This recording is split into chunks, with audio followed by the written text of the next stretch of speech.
आज आपको सुनाने जा रहा है माफ़ी मांगने से कोई छोटा नहीं होता। इस कहानी को जो सुने। मेट्रो शहर दिल्ली में एक दिलचस्प परंतु मन को झकझोर देने वाली घटना है। एक रईसज़ादे अमन से मोहल्ले भर के लोग परेशान थे। अमन एक अमीर और दबंग परिवार का लड़का था। उसकी सबसे बुरी आदत थी लड़कियों को छेड़ना की थी और राह चलते सरेआम वो लड़कियों को छेड़ता और विरोध करने पर उन सबके साथ बदतमीजी से पेश आता था। दबंग परिवार का होने के कारण मोहल्ले के लोग भी बीच बचाव करने या उसका विरोध करने से डरते थे। इससे दिन प्रतिदिन उसका अहंकार बढ़ता ही जा रहा था। मोहल्ले की लड़कियां और औरत उसे डर से घर से बाहर निकलने से परहेज करने लगी थी। इसी मोहल्ले में एक सीमा नाम की एक लड़की रहती थी। वो कॉलेज में पढ़ाती थी और साथ ही कुछ परिवार के बच्चों को ट्यूशन भी देती थी। और वह रोज़ सुबह कॉलेज के लिए निकलती और दोपहर बाद वह घर लौटती थी। मोहल्ले में एक तरफ जहां सीमा की सुंदरता के चर्चे होते थे, वहीं उसकी सादगी और बुद्धिमत्ता की तारीफ करते भी लोग नहीं थकते थे। अपने स्वभाव के मुताबिक अमन पहले तो कई दिनों तक सीमा का पीछा करता रहा और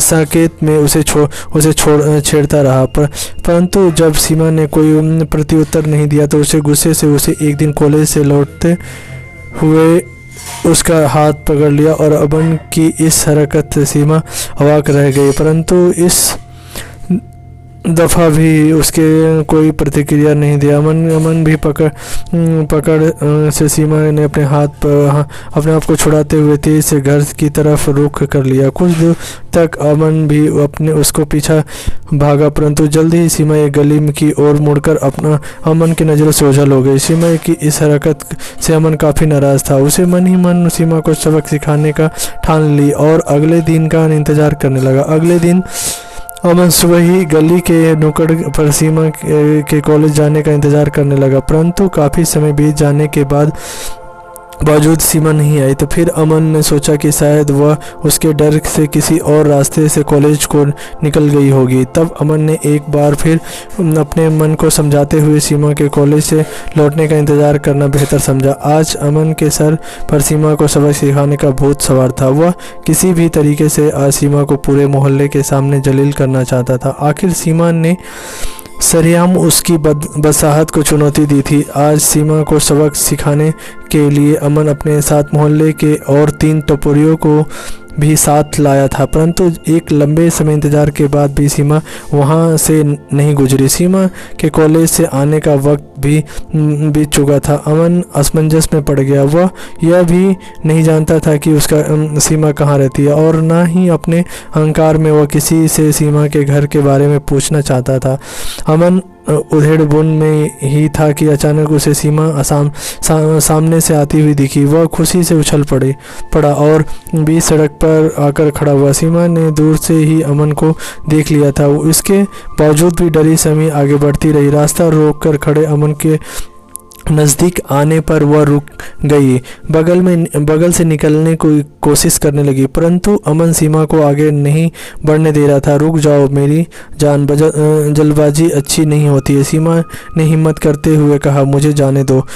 कैसे जाने दूँ? जब से तुम्हें देखा है मेरी रातों की नींद हराम हो गई। आखिर तुम मुझसे चाहते क्या हो? अमन ने अपने साथियों की ओर देखकर हंसते हुए कहा। लो पूछो, आखिर एक आशिक क्या चाह सकता है? मुझे जाने दो, मैं बहुत बड़ी मुसीबत में हूँ। मुझसे टकराने पर सब लड़कियाँ यही कहती है और बाद में मेरी बाहों में आने पर उसे मुसीबतों से छुटकारा मिल जाता है। तुम्हारी भी मुसीबत दूर हो जाएगी। बस एक बार। अमन की बातों से सीमा का गुस्सा फट पड़ा। वह मजबूती से अमन का विरोध करते हुए कहती है, बस करो, वैसे ही लड़की नहीं हूँ, मेरे रास्ते से हट जाओ, मुझे जाने दो। मैं एक गरीब लड़की हूँ, मेरा पापा बीमार है, डॉक्टर को बुलाने जा रही हूँ। सीमा ने हिम्मत करते हुए एक ही सांस में सारी बातें कह डाली।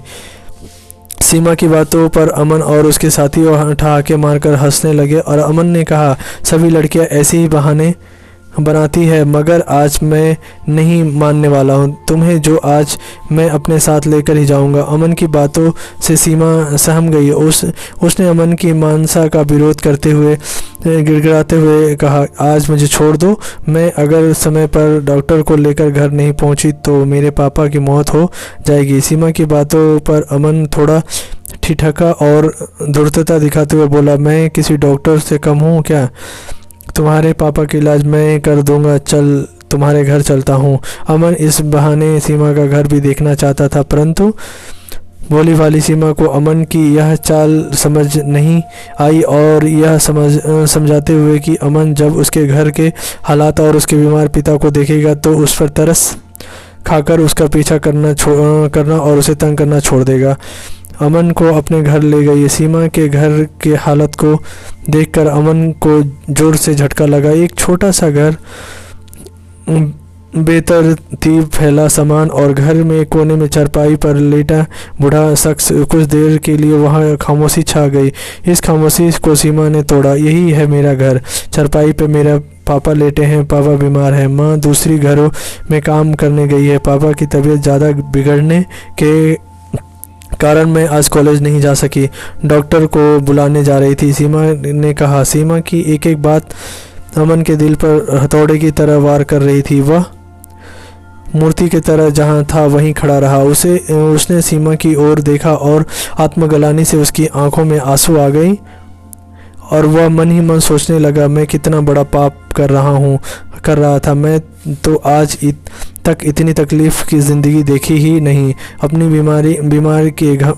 अमीरी के घमंड में मैंने ना जाने कितने लोगों के दिल दुखाया। मुझे आज सीमा से माफ़ी मांगनी होगी और अब तक के किए कुकर्मों के लिए मुझे पछतावा करना होगा। वह सीमा की ओर मुड़ा और हाथ जोड़ते हुए माफ़ी मांगने लगा। मुझे माफ़ कर दो बहन, मैं आज तक घमंड में जी रहा था। आज तक ना ही मैंने समझा और ना ही मेरे माँ बाप ने समझाया कि जीवन कैसे जिया जाता है, जीवन का संघर्ष क्या होता है। आप महान हो बहन, इतनी गरीबी में भी आप कॉलेज में पढ़ रही हो और मैं सब कुछ होते हुए भी कॉलेज ना जाकर आवारागर्दी करता हूँ।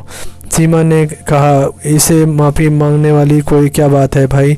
अगर मेरे कारण आपके हृदय में परिवर्तन हुआ है तो मेरे लिए इससे बढ़कर खुशी और क्या हो सकती है। जो आपने किया उसे भूल जाइए और एक नए जीवन की शुरुआत कीजिए। अपने जीवन को न सिर्फ अपने लिए जिए बल्कि दूसरे के सुख दुख में भी हाथ बटाया सीखिए। फिर देखिए आपको मन को कितना संतुष्टि मिलती है।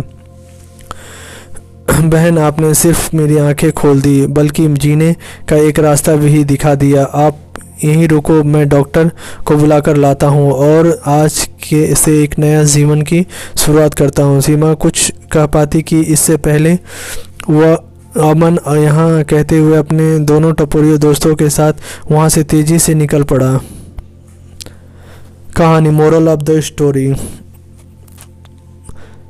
इस कहानी से स्पष्ट होता है कि इंसान चाहे कितना भी बड़ा ही क्यों ना हो, जब उसे अपने किए पर ठेस लगती है तो वह माफ़ी मांगने से भी गुरेज नहीं करता। अमन ने भी ऐसा ही किया। सीमा ने माफ़ी मांगने के क्रम में वह अपनी अमीरी, दमंगई सब कुछ भूल गया।